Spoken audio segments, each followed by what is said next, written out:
armar revoluciones, pero también armar grupos de democracia. Eso no lo tiene ningún otro ser. Y es un principio bíblico teológico serio en relación con el tema de la ética y del manejo del espacio de trabajo. No le podemos ni le debemos echar la culpa a Dios de nuestras metidas de pata. La única, entre comillas, metida de pata de Dios es crearnos a su imagen y semejanza. Es permitirnos tomar decisiones respecto de la voluntad de Dios que sea de acuerdo con su voluntad o de acuerdo con nuestra voluntad. Y en muchas de esas decisiones Dios no se mete. Dios no va a meter la mano en decisiones que toman los seres humanos. Ahora, que se este, prestan a las consecuencias. De muchas cosas así. ¿Dónde estaba Dios cuando lo de las Torres Gemelas? ¿Dónde estaba Dios cuando se destrozó una gran parte de la ciudad capital de Honduras? Dios estaba y está en la mente de sus hijos e hijas que dicen que lo van a obedecer. Y muchos de los gobiernos llamados cristianos son los primeros que destrozan todo lo que Dios quiere que se haga. Entonces, metemos a Dios en una jaula cuando los metidos en una jaula somos nosotros. Entonces, reconozcamos que la Biblia no nos dicta lo que tenemos que hacer, sino nos da opciones. ¿Por qué? Porque fuimos, somos, sido creados tal y como Dios es. ¿Qué es la tentación que le puso la serpiente a Adán y a Eva? Con que Dios les dijo opciones. Yo los engaño con esto. Él les mintió. Entonces, podemos decir que la serpiente es el sistema global en el que vivimos ahora del neoliberalismo, que nos engatusan con cosas que hacen que sean unos los únicos beneficiados y muchos los más maleficiados, digamos, en lo negativo, o sea que la pasan peor. Entonces, cuando hablemos de trabajo y ética, consideremos que son decisiones del ser humano, no de Dios. Si leemos con cuidado el capítulo 1 de Génesis, Dios no inventó ningún sistema político, ni la democracia, ni la monarquía, sino nos dio la oportunidad de que nosotros decidimos. Y por eso es muy importante el versículo 28, después de que el 27 dice que fuimos creados imagen de Dios, le dice al ser humano, vayan, llenen la tierra, multiplíquense, sojuzguenla. Es decir, trátenla como ustedes decidan. Como yo les mostré cómo la creé, o como la serpiente se lo está diciendo, de acuerdo con sus egoísmos y voluntades. Y es ahí donde se despapayó, como decimos en México, cuando se destruyó todo. Entonces, ahora, ¿qué tiene que hacer el cristiano o la cristiana? ¿Qué tiene que hacer la iglesia si sigue considerándose pueblo de Dios? Luchar porque quienes lleguen a los gobiernos no solamente sean gente que entiende esto de la voluntad de Dios, sino que como iglesia estemos allí con nuestra aguja punzándoles la piel para que no estén tranquilos con los estilos de gobierno que lo que hacen es mantener un sistema muy egoísta y muy destructor con la mayoría de la gente. Y tristemente es muy racial y muy étnico. ¿Por qué? Porque notamos que mientras más obscurita tengas tu piel, más mal estás. Y lo vemos en comunidades concretas, no solamente en países concretos, sino en continentes y en el mundo entero. Entonces, estos primeros dos capítulos de Génesis nos dan un panorama paradigmático de cómo espera Dios que su criatura, creada a su imagen y semejanza, se comporte. ¿Te comportas de acuerdo con la palabra de Dios o de acuerdo con la voz de un animal cualquiera que te quiere decir lo que tienes que hacer? Entonces, ese elemento de Génesis 1 y 2 es muy importante. Eh, el Génesis 3, especialmente 17 y 19, marcan claramente que va a pasar en una desobediencia a Dios, ¿verdad? Del polvo fuiste creado, al polvo volverás. Muérete, desgraciado. ¿Por qué? Porque no te mantuviste en la voluntad del Señor. Yo apenas estoy empezando y ya falta solo un cuarto de hora o menos de cuarto de hora. Qué barbaridad. Este, bueno, eh, otro tema muy importante de textos es el decálogo, especialmente el decálogo de acuerdo con la edición de Deuteronomio, porque ustedes deben de saber que hay dos decálogos prácticamente similares, pero con pequeñas o importantes diferencias en cada uno de ellos que marcan la línea. Y esto especialmente en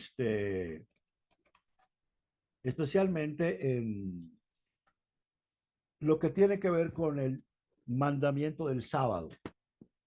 Si ustedes recuerdan haber leído ambos, recordarán, tomarán en cuenta que en Éxodo 20, la versión de Éxodo 20 dice que la razón por la que hay que guardar el día de reposo es porque Dios trabajó 6 días y descansó el séptimo.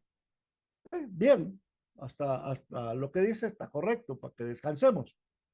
Pero la versión de Deuteronomio 5 la socializa más, la enfrenta y la coloca en el corazón del decálogo como una llamada sociopolítica de justicia. Fíjense, le voy a leer completo el mandamiento del descanso. Dice, guardarás el día de reposo para santificarlo, como Jehová tu Dios te ha mandado. 6 días trabajarás y harás toda tu obra. Mas el séptimo día es reposo a Jehová tu Dios. Ninguna obra harás tú, ni tu hijo, ni tu hija, ni tu siervo, ni tu sierva, ni tu buey, ni tu asno, ni ningún animal tuyo, ni el extranjero que está dentro de tus puertas, para que descanse tu siervo y tu sierva como tú.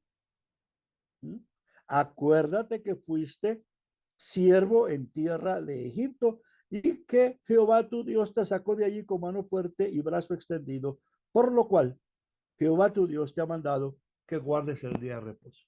Ya no es un asunto de que por Dios, porque Dios descansó, no, es un asunto de relación, justicia y protección a lo más débil. Deben de descansar todos, pero normalmente ese todos es los miembros de mi familia, mi empleada, mi trabajador, que se mueran, total, para eso le estoy pagando. Nunca me olvido lo que nos pasó en una de las iglesias en Guatemala hace ya varias décadas, cuando tuvimos allá un trabajo de las sociedades bíblicas y nos pidieron, como era 2 semanas, había un domingo en medio, que aceptáramos invitaciones para predicar. Y como soy presbiteriano, me invitaron a una iglesia presbiteriana. Pero ¿qué pasó? Nos pidieron que no solamente fuéramos la familia, en ese momento mi hijo, mi esposa y yo, sino que nos pidieron que invitáramos a traductores y traductoras indígenas. ¿Y qué esperábamos en la puerta del hotel? Porque allí nos iban a buscar. Bueno, llega el momento en que nuestro anfitrión llega con una camioneta y nos ve, pero se adelanta, no para donde estamos, se adelanta y me llamó, ven para acá. Y cuando llegamos, mi esposa, mi hijo y yo nos dice, después del culto, están invitados por mi esposa y yo para que coman con nosotros, pero esos indios no. Eso nos dijo. ¿Ustedes creen que eso es justo? Obviamente no. ¿Y qué le dije? Pues váyanse con su camioncito y coma con su esposita, pero ni mi esposa, ni yo, ni esos indios vamos a ir a su casa. Claro, nos tuvo que llevar a todos al culto porque iba a predicar, pero ahí me quejé y lo dejé mal. Porque es intolerable que líderes de la iglesia tengan esa actitud racista y clasista. Hablemos de ética y trabajo. Aquí está este texto que lo dice. Para que descanse no solamente tú y tu familia, y dos veces repite, para que descanse tu siervo y tu sierva, para que descanse tu burrito, tu buey. Un principio tremendo, que es lo que menos hacemos en nuestras propias iglesias, sobre todo esas mega iglesias que enfatizan que mientras más rico y más desgraciado eres y más injusto eres, más prosperidad te da Dios. ¿Quién sabe qué Dios, verdad? Porque el Dios de la Biblia no lo va a hacer. Este elemento de estos pasajes, que desgraciadamente no tenemos el tiempo de trabajar profundamente, son importantes para que entendamos que dentro de ese esquema de vida que les planteé hace un rato, la cosa empieza a trabajar con estos textos generales como son Génesis 1 y 2, el Decálogo y otras partes de la Biblia. Y eso que no me estoy metiendo al Nuevo Testamento porque me pidieron que no hable del Nuevo Testamento. Pero el Nuevo Testamento está repleto de esto que estoy diciendo con base en la Biblia. Entonces, este elemento de repasar textos. Y el último que voy a repasar es el de Samuel 8, 8:18. Pero esto se los voy a repasar y con esto termino. Como ven, estoy corriendo también por el tiempo.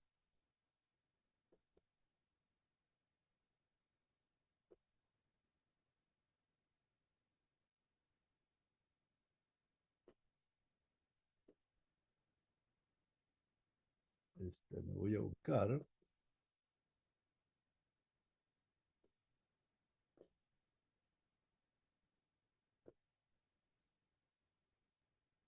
Bueno, aquí están las diferentes edades de tierra, pero en la que me estoy concentrando ahora, y no voy a tener tiempo para entrar a la época de la monarquía, es esta, en la edad de hierro 1, del 1200 a 1000, como les dije, que es la etapa de formación, donde todavía no hay, no hay, pero estoy llegando a donde me interesa que lleguemos, ¿no? Que es eh, un texto muy importante. Primero, porque el problema que vivieron el pueblo de Dios cuando llegaron a la tierra prometida es un elemento que poco tomamos en cuenta en nuestra enseñanza de la Biblia, que es con quienes se encontraron los que llegaron a la tierra prometida. No solamente encontraron a gente que sufría como ellos y que la mayoría de los eruditos dicen que se unieron los que venían de Egipto y se unieron los oprimidos de las ciudades-estado y que también los maltrataban. Entonces se unieron esos dos grupos para vivir de acuerdo con el anhelo de Dios, ¿verdad? Que señalo aquí al final. Esos grupos que habían sufrido no solamente en Egipto, sino también en, en la tierra prometida. Y fíjense lo que pongo acá. El Israel primitivo, el que ocupó la tierra prometida, no se estableció en ciudades o aldeas establecidas, sino que ocupó el inhóspito espacio de la zona montañosa, donde a base de mucho esfuerzo, de penurias, plagas, enfermedades y guerras pudo vivir. Eso le hizo depender del agua de lluvia.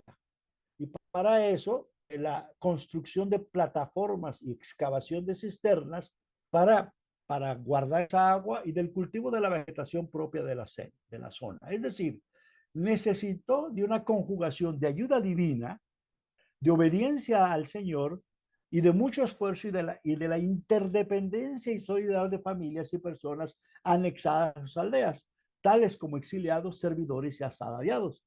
Yahvé quería mostrarle a su pueblo elegido y creado, así como a pueblos y generaciones venideras, que solo hay una manera de vivir que permita que todos puedan hacerlo de una manera digna y verdaderamente humana, sin que unos estén encima y otros están abajo, que es como ellos encontraron a los pueblos no yavistas que ya estaban en la tierra prometida. En otras palabras, el sueño de Dios siempre ha sido el de una comunidad o sociedad igualitaria e inclusiva. ¿Era eso posible? Sí. Y eso en la Biblia se define como reino de Dios, pueblo del pacto, comunidad de fe. Es decir, eso es shalom, vida abundante, evangelio. Y aquí están los 4 elementos clave para este tipo de sobrevivencia. Fidelidad y lealtad total al único y verdadero Dios. Justicia social, que es lo que enseña el Éxodo, y la alianza y pacto. Es decir, cuando Dios los saca de Egipto, no los lleva directamente a la tierra prometida. Hace una parada importante en el monte Oreb. Y ahí les dice, así como yo hice con ustedes, que los saqué de la opresión y los traigo a mí para que vivan en justicia, es lo que deben de ser ustedes de ahora en adelante. Por eso mi regla, mi constitución es muy sencilla. No, que no haya esclavos entre ustedes, que todos se traten como hermanos. ¿Cuál es el resultado? Yahvé fue el único de todos los demás dioses quien, debido a que su esencia era y es la justicia, hizo a un lado a los otros dioses y buscó dentro de todos los pueblos de la tierra a un grupo de gente oprimida para convertirlo en su pueblo o nación. Esto lo logró a través del evento del Éxodo y la peregrinación por el desierto. Los convocó en el monte Sinaí y ahí los convirtió en un pueblo que reflejara su esencia, ser un pueblo nacido de la justicia y cuyo estilo de vida sea la justicia. Para lograrse eso, hizo un pacto o alianza en el cual se comprometieron Yahvé o Jehová y el pueblo rescatado de la opresión a pertenecerse mutuamente y vivir y comportarse a partir de los valores de ese acto, el éxodo, logrado en la liberación. Ese fue el sueño de Dios. El libro de Josué es ejemplo de que eso es posible. El libro de Jueces muestra el peligro de seguir otro camino. ¿Qué ocurrió después? Y aquí está, con esto voy a terminar. Fíjense que cuando el pueblo está cansado de que Samuel o gente como él fueran sus líderes, dice en 1 Samuel 8, esto me parece que es uno de los capítulos clave de toda la Biblia. Dice, los representantes de Israel fueron a Ramá para hablar con Samuel. Ahí le dijeron, usted ya está muy anciano, es decir, muy viejo, y sus hijos no son como usted. Es mejor que nos dé un rey como los que tienen las otras naciones. Fíjense lo que pide. Un rey como no vivir de acuerdo con la voluntad de Dios, sino un rey, como las demás naciones. No queremos vivir como tú nos dices, Dios. Queremos vivir como las otras naciones. Ah, bueno, si eso quieren, perfecto, pero la van a sufrir.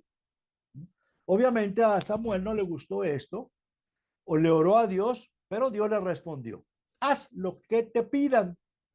No te están rechazando a ti, sino a mí, pues no quieren que yo sea su rey. Desde el día que los saqué de Egipto hasta hoy, ellos me han dejado para adorar a otros dioses y así también lo hacen ahora contigo. Dale ese rey que piden, pero adviérteles todo lo que ese rey les hará. Samuel habló con los que pedían rey y les repitió lo que Dios había dicho. Esto es lo que les pasará cuando tengan rey. El rey pondrá a los hijos de ustedes a trabajar en carros de guerra o en su caballería, o los hará oficiales de su ejército.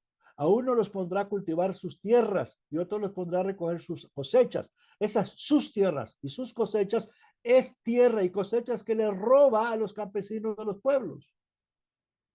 Y hacer armas y equipos para sus carros, no herramientas para la paz. Ese regalará que las hijas de ustedes le preparen perfumes, comidas y postres. A ustedes les quitará sus mejores campos y cultivos y les exigirá la 10ª parte de sus cosechas para dársela a sus ayudantes y oficiales. También les quitará a ustedes sus burros, sus esclavos, sus mejores jóvenes y los pondrá a su servicio. A ustedes los hará sus esclavos y además les quitará uno de cada 10 animales de sus rebaños. Entonces se arrepentirán de haber pedido un rey, pero Dios no lo escuchará. ¿Y qué ocurre después?